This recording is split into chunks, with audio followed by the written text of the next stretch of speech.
suis jamais le premier choix. C'est un peu le drame de ma vie. Petite, j'étais jamais celle qu'on choisissait en premier, ni pour faire partie de l'équipe de sport, ni pour constituer un groupe pour un exposé. J'étais jamais la première amie à qui on se confiait, pourtant des quelques secrets que j'ai dû garder, il y en a pas un que j'ai balancé. Mais en fait, je crois que ça a pas trop changé.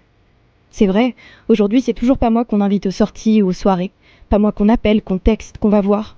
C'est pas pour moi qu'on a peur ou qu'on prend des nouvelles. Je suis celle qui va toujours bien, pour laquelle ça sert à rien de s'inquiéter. Je suis celle qui est sûrement pas disponible ou trop occupée. Ou celle à qui on n'a juste pas pensé. Je suis là, j'existe, tout le monde le sait mais personne ne le prend en compte. Je suis la roue de secours, le second choix, le plan B. J'aimerais dire que ça m'est égal mais ça l'est pas. Cette impression d'être jamais importante, jamais indispensable, ça finit par faire mal. Si je suis là, c'est bien. Si je le suis pas, je manque pas. Je suis pas une priorité, jamais une nécessité. Je peux être effacée ou rayée d'une vie sans souci. Mais le pire, c'est que les gens m'aiment bien. Ils me trouvent sympa, ils me trouvent gentille, à l'écoute, douce. Ils se confient à moi, ils savent que je les trahirai pas. Ils disent que je représente beaucoup, que je suis spéciale, mais quand le moment viendra, il y aura toujours quelqu'un qu'ils choisiront avant moi.